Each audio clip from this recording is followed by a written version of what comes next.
Peak 100 Girlfriends is finally back. 100 Girlfriends Who Really, Really, Really, Really, Really, Really Love You is finally back with its second season, and I could not be more overjoyed. This is easily, probably, besides waiting for ReZero to come back, easily the top of the charts for the winter 2025 anime season. Coming back complete with body swapping, food deres. We have a food dere in this series now. Not futaneri. It's food dere. I almost said that really wrong. And yes, complete with really weird subtitles like an embarrassment of I have no idea what that means. I've literally been trying to figure out what the hell they were saying right there with the translation. It in the original Japanese, it sounds something to the effect of like too much love, having too much of something, too much love, or just an overabundance. And it's like, what is an embarrassment of Is it the 100 girlfriends is an embarrassment of Is it that him having that is an embarrassment of the? I don't know. The translators, what the hell does that mean? It's kind of like the whole thing with Shangri-La Frontier and the, what was it called? Fish Daddy? I have no clue what the Fish Daddy still is. I'm still yet to figure out. It's like one of those things where I think sometimes the translators have like a joke they make in the background, or it's an inside joke, and I think everybody gets it. Nobody does. Like using Twitch jokes. Nobody gets it but Twitch people. So I'm trying to make everybody understand what your joke is. Anyways, that all aside, I'm ranting. I just started the video, I'm ranting. But no, I've been super excited for 100 Girlfriends to come back. And yes, first episode delivered. I think the whole beginning segment is literally like a whole slew of what ifs that I absolutely loved. Having, yes, bringing Kusuri up in the picture again. I kind of figured this was going to be the case going forward, is every now and then they'll have Kusuri come forward and she'll just kind of throw some medicine out there and then just shenanigans will happen. She's sort of a chaos creator. Because yes, technically each one of these girls, while having their own story and personality, they are archetypes. And so having Kusuri there sort of allows them to go outside of the normal bounds of creating chaos. She is literally a chaos creator. It is initiated by Hakari. She's afraid that, they're coming to that period of time in their love where he's gonna start getting bored of them. And so yes, we gotta create chaos. Which, yes, being that Rentaro is Rentaro, he's a good guy. At the very end kind of saying that was fun, but at the same time, I like you how you are. But no, literally this whole segment is what ifs. They do the body swap segment. I like how they have to do the opening of Your Name. It's like, our body has swapped. Let's do the intro. Hey, we got to stop that. Yeah, like that hundreds of comics is literally going to destroy the earth. No, that's not it. It's the copyright. So we can't talk about Your Name. That was funny. But no, I love this whole segment because, yes, we pretty much have Karane. She has Shizuka inside of her, which that turns Karane, who is obviously best girl, by the way. For those that don't know, who missed my first season impressions, yes, Karane is best girl. Shizuka is like right behind her. I love Shizuka so much. So to have Shizuka inside of Karane, I'm like, yes. We get to see like a super timid version of Karane, and it was super freaking cute. Yeah, her being all stuck in there and her constantly kind of off to the side. Eventually, Nano, I think it was, brought it over to her. Here's your phone. It's okay. Of course, we have to have Karane inside of Hahari. So we have the flat-chested tsundere inside of Mama. So she's going crazy with it. She's liking it. She's taking advantage of it. I like later on having Rentaro confront her, and she's like total blush. So we get to see Mama blushing like crazy. That was a lot of fun. Who was inside of Hakari? Oh yeah, we had Kusuri inside of Hakari. So again, another situation of a flat person inside of a big person, and her really enjoying the sensation there. Even though technically Kusuri has had big ones. That's her original form. Her original form is pretty big. So it doesn't make sense that she doesn't know what that feeling is. It kind of makes you wonder.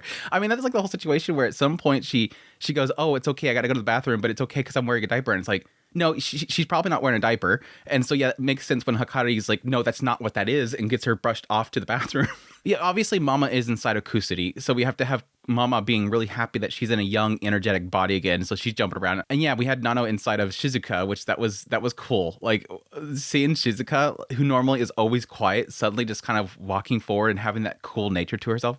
Like, oh, it's cool, Shizuka. I liked it. I like it. And then yeah, Hakari inside of Nana, which that just turned into, oh, I could sneak in a kiss here and he'll never know that it's me. We all know it's you. Well, I mean, that was the whole problem with like the first initial induction. Like the body swap happens, you like, oh, who is who? And I'm like, dude, I knew from the, it's like, from like the first couple seconds who's who. Like, this is not a secret, just based on how their initial reactions to everything.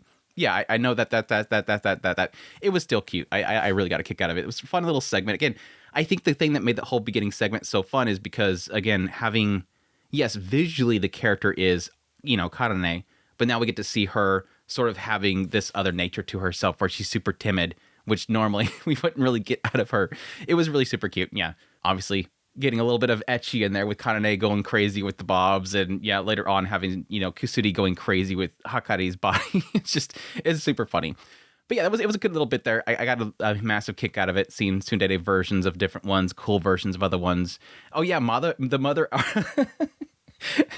Mama as Kusuri going up there and doing the Mama Ora. We have a lot of Mama Ora in this one, which technically that was kind of the other nice thing about this episode, is this is like our first initial impressions of having Hahari in the mix. But yes, that gets into the second half of the episode, which is the whole introduction of what I call the food dere.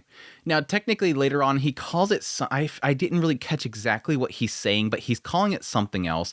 They're translating it as the hungry girlfriend. It's got a hagapiko in there, so he is saying some sort of hungry or eating, but I'm not picking up exactly what he's saying. He probably has some goofy kind of short made for it. I might check the manga, see if it has an actual specific name for it, but yeah. The hungry girl. I call her the food dere because, yes, the way to her heart is to get around this nasty nature, and that is with food. So he's able to break it by making sure that she's always fed. But if she's ever hungry, she's crazy. Which it was I'm very mixed on Kurumi. I think overall, after her story, I'm very mixed. I think her story's good. Again, this kind of lines up with what we've gotten from 100 Girlfriends so far, is that, yes, the characters' individual stories are pretty simple. Like, if you distill it down, it is a simple aspect of this girl gets really cranky when she's hungry. He feeds her food. Doki doki, I'll be part of your harem. Okay, it's simple. But I do think there's always like this mixture of like seriousness in there that has a compelling story, and with such really likable characters and really good presentation, it all matches up. But yeah, he runs into a girl at the cafeteria. She's really, really cranky. She just wants some food. He, of course, realized that, okay, this is one of my soulmates. I got to figure this out. And yeah, he ends up pursuing her, giving her some food. Notice how much she really enjoys her food. We get her story and the idea that, yes, she's always hungry. She burns food really quickly. It makes her really hungry. Whenever she hears anything or sees anything, it makes her think of food. So she covers herself up. I thought initial impressions when we seen her in the first season, very briefly, I thought she was going to be a gamer girl. And I think even Kanane kind of alludes to that later on. She's like, okay, what's her whole shtick? Like, she gets invited to the group and she immediately asks, okay, what's her archetype? Kanane's already like, okay, how's she going to fit into the group? Is she a tsundere? Is she a foodere? Is she a kudere? What kind of archetype is she? Is she what the magical girl thing is? I'm guessing maybe there's a magical girl character out there that has the whole hoodie and headphones thing that I'm not aware of. But I thought she was going to be a gamer, either a gamer or like an emo character. So her turning out to be in the fact that she's just trying to cover herself up so just to get, hungry is, I guess, makes sense. But again, that's where it starts to get the serious mode, where it starts to kind of really dive into her character. And again, it's kind of simple, but it's impactful. And the idea this is a person that, yes, the joke is that she's always hungry and it makes her cranky. Ha ha ha, she's a foodere. But at the same time, there is a serious note here in that she has probably a very high metabolism. She's able to burn down food very quickly. Thus, she's always hungry. That hungry sensation obviously does not make you...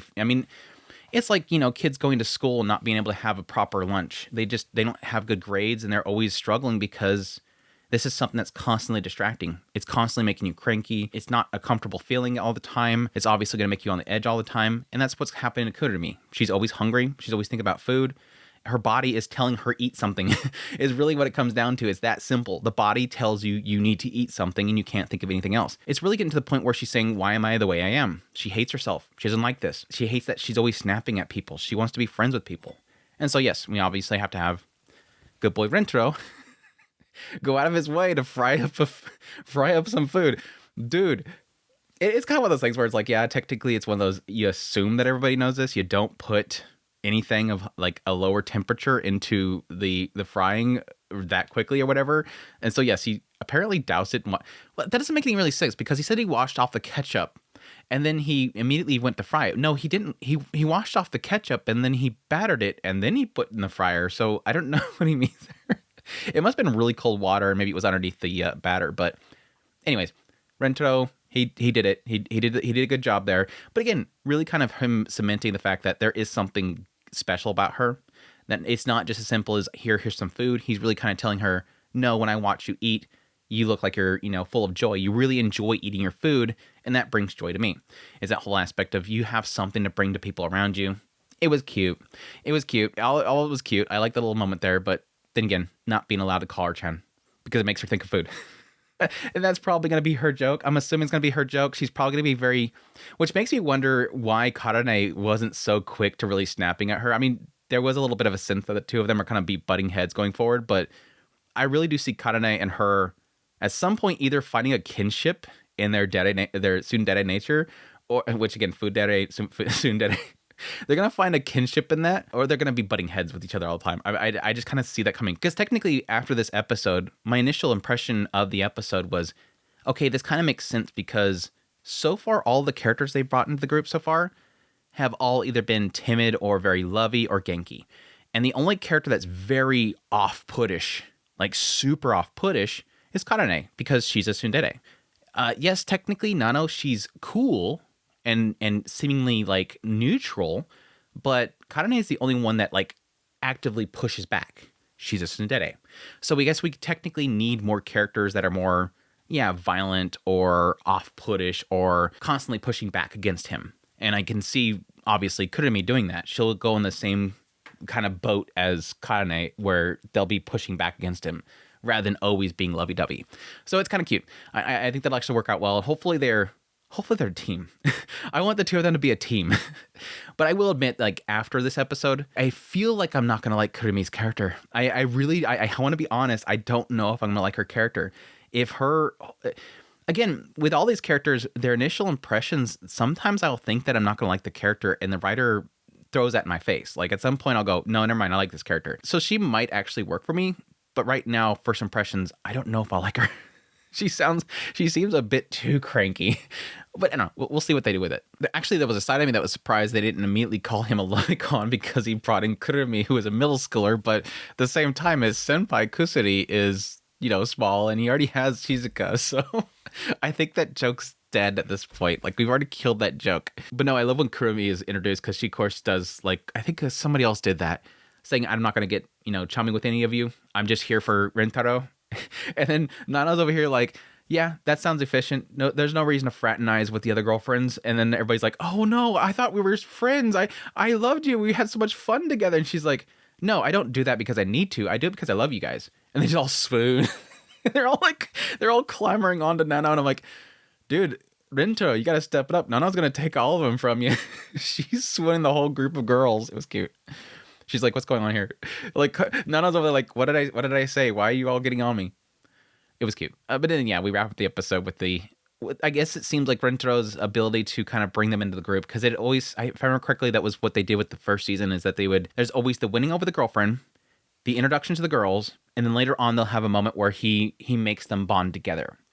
And I've always liked the little bonding together episodes, but it seemed like they're wanting to get into it quickly here. So we're immediately going to a food fight festival.